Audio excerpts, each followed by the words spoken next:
justamente por este drama que viven los jornaleros agrícolas en México, que bueno, ya lo mencionamos, pero no está de más reiterar esta cifra que acapara a 3 millones de personas, en contralínea y con este propósito de un servicio a la sociedad. Entrevistamos a pues especialistas en el tema que han dado seguimiento y que no solamente han dado seguimiento, sino que están involucrados pues en la gestión de que pues a esta población que es la más pobre del país le vaya mejor. Para ello tuvimos entrevista con Abel Barrera Hernández, quien es antropólogo egresado de la Escuela Nacional de Antropología e Historia y director del Centro de Derechos Humanos de la Montaña Tlachinolan, allá en Guerrero, en uno de los municipios, si no es que el más pobre del país, de donde salen estos jornaleros agrícolas. Y bueno, nos habló de la pobreza con la que subsiste esta población y de cómo es la otra pandemia, en esta pandemia de COVID-19. Vamos a verlo. Estamos listos. Lo invitamos a ver este corte de entrevista y seguimos con los comentarios. La montaña de Guerrero es la montaña de las jornaleras y jornaleros. Es decir, el modo de vida de las comunidades indígenas se basa históricamente en la siembra del maíz, en el trabajo del tlacolol, pero ante la baja producción de básicos y sobre todo el deterioro de los terrenos, ahora este es el único trabajo de sobrevivencia que ya no lo pueden hacer ni en su propia comunidad. Ahora lo tienen que hacer en terrenos ajenos, lo tienen que hacer en surcos de las agroindustrias. Entonces, esto se vuelve más grave porque por lo menos antes, en medio de la pobreza, sembraban en su propio territorio. Ahora, en esa pobreza, tienen que esclavizarse fuera de su territorio, tener un patrón y recibir un salario nimio que no rebasa los 200 pesos con jornadas extenuantes. Sin embargo, ahora con la pandemia, la situación se ha tornado en un peregrinar obligado de las familias, porque son familias, no son personas únicamente el jefe o la jefa de familia. Es el padre, la madre, los 5, 6, 7 hijos sin escuela, sin que los padres sepan leer y escribir, sin posibilidades de que haya una segunda alternativa para obtener productos básicos en la casa, para tener la canasta básica.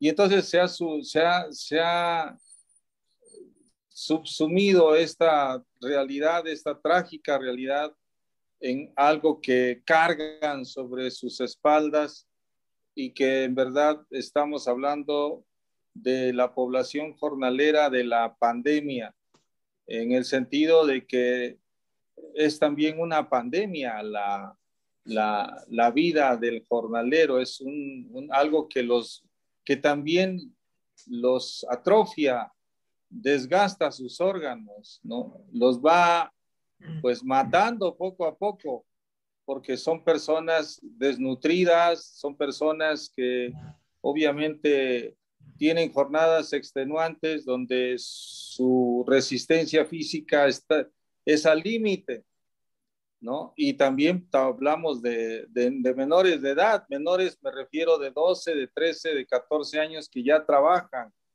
porque no se pueden dar el lujo de que esté toda una familia en un campo y que solamente haya un ingreso.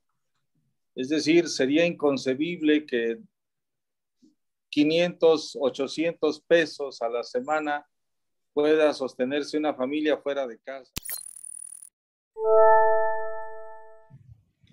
Ahí escuchamos Osimo Camacho, a Abel Barrera, director del Centro de Derechos Humanos Tlachinolan, quien nos habla sobre esta desgracia por la que atraviesan los jornaleros agrícolas, y no es el papá o la mamá únicamente los que tienen que salir pues sí, en busca del sustento, sino prácticamente jalan con toda la familia, con menores de edad que pues la ley federal del trabajo pues señala que los menores de edad no deberían o no tendrían por qué estar trabajando, y vemos pues en estos testimonios, y algo que tú también has testificado como reportero, pues los jóvenes, los niños, los adolescentes están en estos campos de jornaleros. Así es, y es que la verdad tampoco tienen otra opción. La ley dirá una cosa, pero la realidad se impone a estas familias y claro que los niños, decíamos, desde los 6 o 7 años empiezan a trabajar en estos campos porque de otra suerte, bueno, pues la propia familia no podría reunir los recursos con lo que ahí les pagan, con lo poco que les pagan, no podrían reunir los recursos pues para subsistir. Y tendríamos que señalar que no hay registros oficiales, formales. Este estimado de 3 millones, bueno, pues precisamente desde Tlachinolan, junto con la información que les llega de otras organizaciones en el estado de Guerrero, se ha podido documentar de manera fehaciente por ellos que son más de 50,000 los que salen en una sola temporada.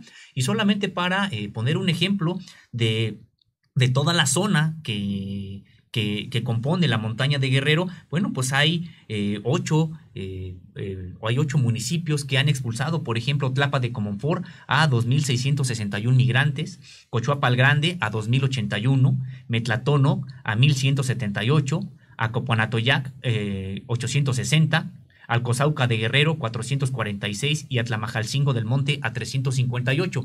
Estos datos están plenamente confirmados por Tlachinolan, pero no son los únicos. En realidad, este desplazamiento forzado por hambre en la montaña de Guerrero y en varias partes del país, bueno, pues sigue adelante. Así es, y bueno, justamente lo que decía Abel Barrera en esta entrevista es que con esta pandemia por la COVID-19 ya no hay temporadas específicas en la que salgan los jornaleros agrícolas, sino que ahora pues se vuelve un transitar constante en busca de, pues sí, mejores entre comillas, condiciones de vida. Vamos a seguir viendo lo que nos comentó el director de Tlachinolan justo sobre las condiciones laborales en las que están estos jornaleros agrícolas. Y se van a campos agrícolas informales, que no están regularizados. Es decir, a campos agrícolas donde pueden trabajar porque no tienen inspecciones de la Secretaría del Trabajo, porque tampoco pagan impuestos, porque tampoco tienen seguro social sus trabajadores. Entonces, entre la informalidad empresarial y la informalidad del trabajador agrícola, pues quien pierde ahí es el trabajador y quien gana es el empresario porque no cumple con sus responsabilidades como patrón, que en verdad estamos ante un embudo donde la población jornalera está saliendo permanentemente. Antes había periodos, ciclos agrícolas de migración, ya no, ahora es pues ya es una línea permanente de expulsión de familias jornaleras que en un ciclo de reproducción de la pobreza van y vienen. Entonces, con la pandemia, en verdad, ahora se transformaron en carne de cañón para las empresas ante un contexto donde se exponen a mayores riesgos porque no hay condiciones de que se puedan garantizar las medidas de protección, de seguridad para no contagiarse del virus.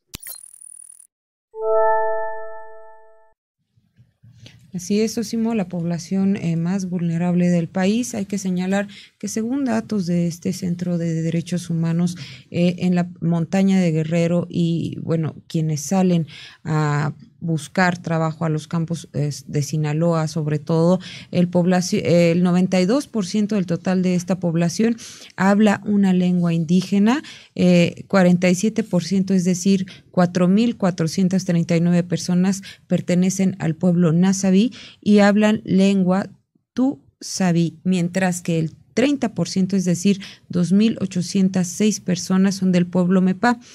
Pues a ti me gustaría que nos comentaras, y siguiendo con esta crónica que yo recuerdo muy bien, fue impactante, pues sí, esta forma de narrar cómo conviviste con ellos, esta dificultad que tienen, pues para todo, ¿no? Para trabajar, bueno, para trasladarse, para poder tener acceso a lo básico que es la alimentación y, bueno, no se diga a la salud. Así es, bueno, pues sí, como comentábamos, se trata de una situación bastante complicada todo el viaje, porque son mexicanos que tienen todo en contra, que apenas al poner un pie fuera de su comunidad, todo es para ellos acoso, todo para ellos es hostigamiento, y bueno, pues tendremos que señalar una discriminación, una profunda discriminación que pudimos constatar de parte no solamente, podremos decir, de las autoridades, sino desafortunadamente de la sociedad en general. Recuerdo aquellas veces cuando llegaba el camión, pues sí, atestado, digamos, de migrantes indígenas de la montaña de Guerrero, que llegaban a alguna gasolinera y precisamente con la idea de que pudieran pasar a los baños, a los sanitarios públicos, veíamos a los trabajadores de las gasolineras, probablemente bajo órdenes de los dueños de esas gasolineras, a cerrar los baños, aunque el propio autobús, digamos que tomara gasolina ahí, aunque se consumieran productos de las tiendas de la gasolinería,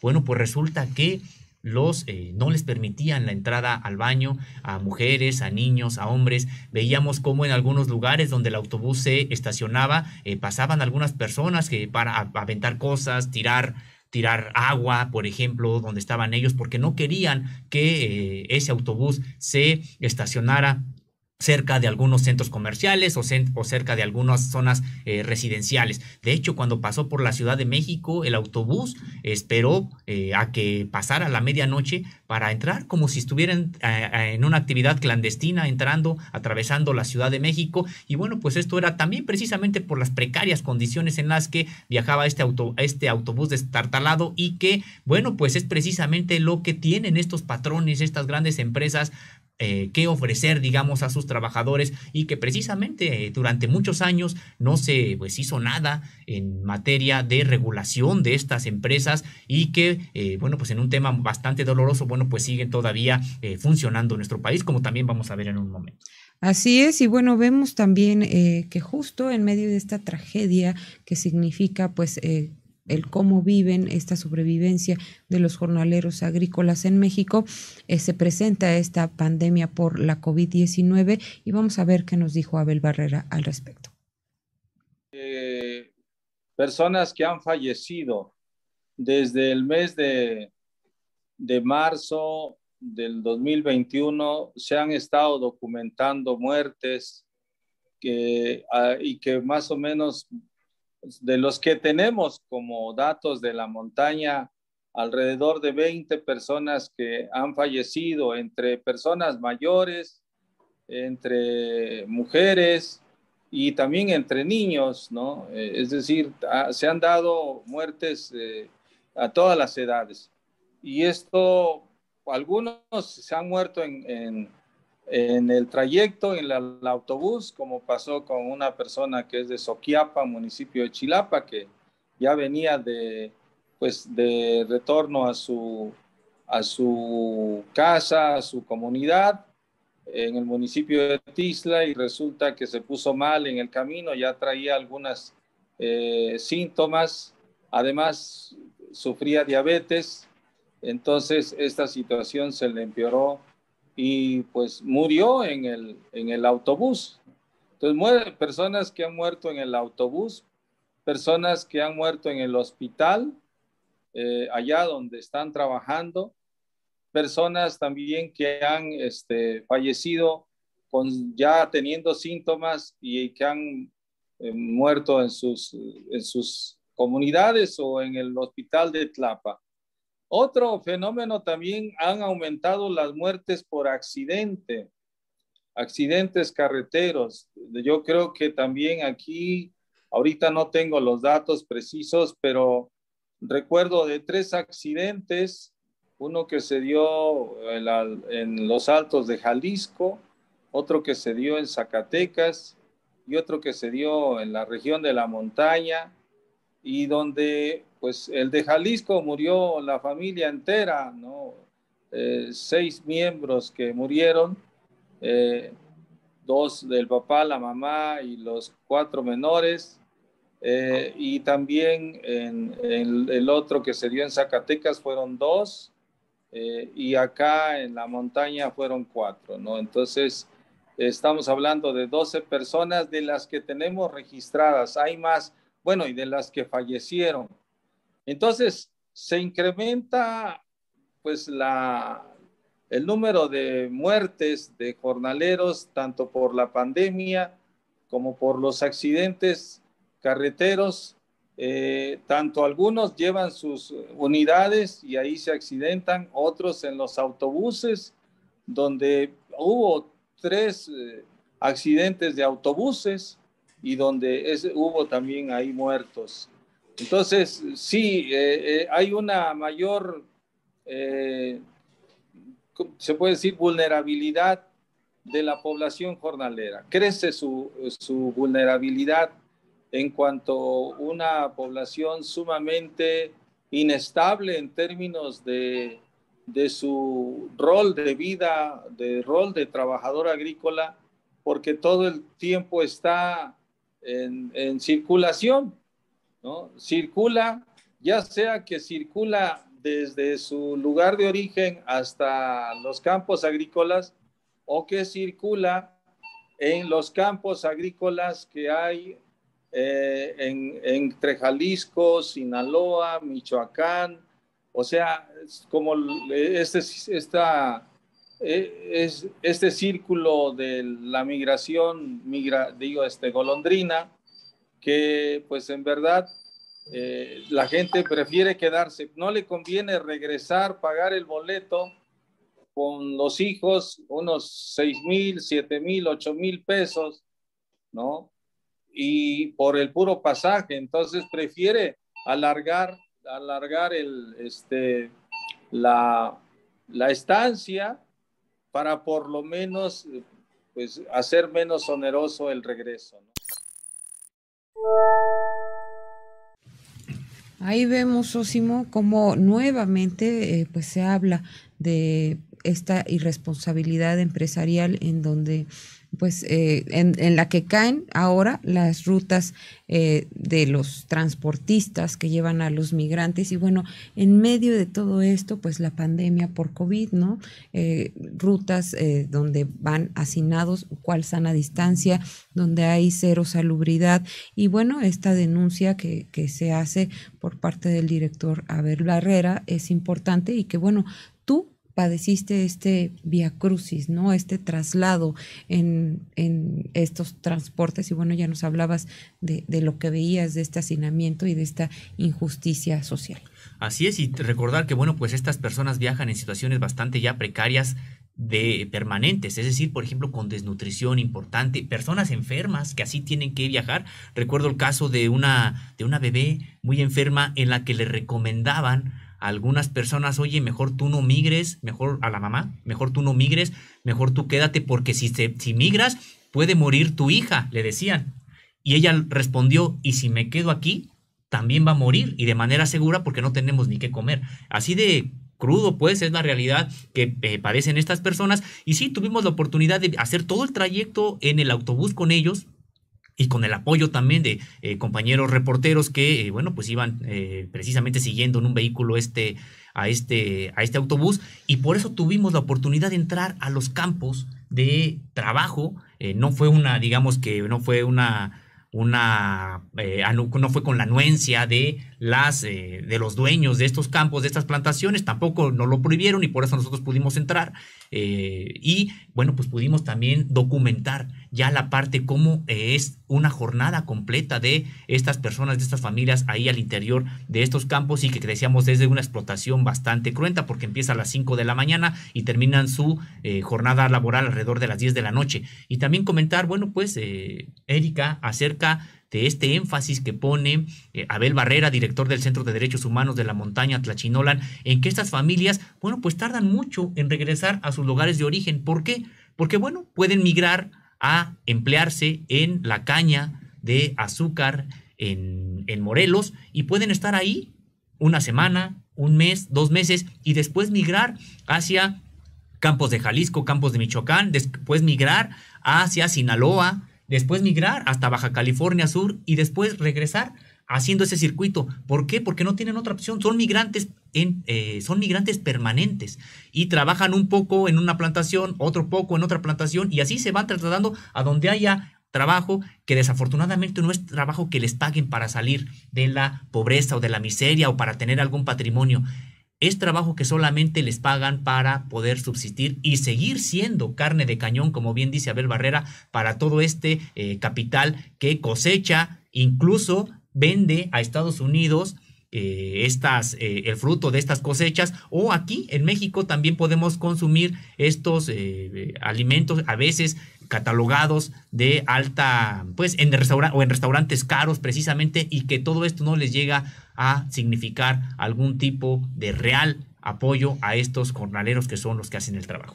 Así es, vamos a seguir viendo esta entrevista que hicimos con Abel Barrera y donde nos habla de esta irresponsabilidad empresarial que hay en los campos de donde llegan los jornaleros agrícolas. La mayoría de la población jornalera, de las familias indígenas, optan por irse a campos agrícolas informales que no están registrados en la Secretaría del Trabajo. Primero porque ellos van a la cosecha. Es decir, si la cosecha dura un mes, están un mes. Si la cosecha dura 2 meses, están los 2 meses. Lo importante es que van por el precio de la cosecha porque es a destajo. Es decir, si una cubeta de 20 litros, que es las cubetas de pintura, la llenas con chile jalapeño, te la pueden pagar a 10 pesos. Entonces, bueno, si logras tener por lo menos 15 cubetas o 20 cubetas al día, pues tendrás esa cantidad de dinero que del número. Entonces, eso solamente se da, bueno, también se da en las demás empresas, nada más que las demás empresas como que te piden que estés de 5 meses por lo menos. O sea, entiendo que las empresas que ya están registradas no fácilmente pueden contratar por 1 mes o 2 meses. Entonces, al irse a estos campos irregulares, obviamente que no hay ninguna medida, ni siquiera se monitorea, porque ha sido curioso que cuando nosotros hemos pedido que se inspeccionen campos, los mismos funcionarios de la Secretaría del Trabajo nos dicen, a ver, ¿qué campos? Y les damos los nombres de los campos y dicen, es que no lo tenemos registrado. Por lo tanto, para ellos esos campos no existen y hay un gran número de campos. Entonces, resulta que si no lo tienen registrado, no pueden hacer la inspección de acuerdo a sus normas, porque tiene que haber un procedimiento, porque tiene que ubicarse las coordenadas en donde se encuentra ese campo, en fin, todos los requisitos, ¿no? Entonces, resulta que nos hemos dado cuenta que la mayoría de la población jornalera se va a estos campos agrícolas que funcionan de manera irregular y que por lo tanto te pueden contratar 1 mes, 2 meses, 3 meses, 5 días, porque te pagan al día. Si hoy lograste cubrir 20 cubetas, te van a pagar 100 o 200 pesos, dependiendo a cómo esté el precio. Y ya estás pagado en el día, puedes al otro día no regresar. Esa libre competencia, pues los coloca en extrema riesgo y de extrema seguridad y vulnerabilidad en tiempos de pandemia, porque ahí no vas a decir, bueno, pues es que, a ver, aquí hay un doctor, aquí les vamos a tomar la temperatura, aquí hay un repositorio para lavado de manos. No hay nada. Entonces, simplemente es tu presencia. Tú contratas tu propio cuarto, en tu cuarto sabrás si hay agua, si no hay agua, si hay luz, si no hay luz. Tú llegas como fuerza de trabajo directa al campo y ahí no hay garantías de nada. Entonces, ese es otro fenómeno que se da, ¿no? Porque luego nos imaginamos a las grandes empresas agrícolas donde tienen su trabajadora social que se encarga de darles las indicaciones de que haya una enfermera por ahí. No, ahí a ellos llegan a la intemperie a trabajar, ¿no? Entonces, de esa población que te digo, pensemos que el 70% se va a estos campos de la informalidad. El otro 30% ya se van como con contratistas, será Campo Buen Año, campos allá en San Quintín, hay algunos campos en San Quintín. En San Quintín y Sinaloa hay algunos campos, pero es la minoría que de alguna manera se hacen como estas medidas de sanitarias para garantizar pues mínimamente la protección de los trabajadores.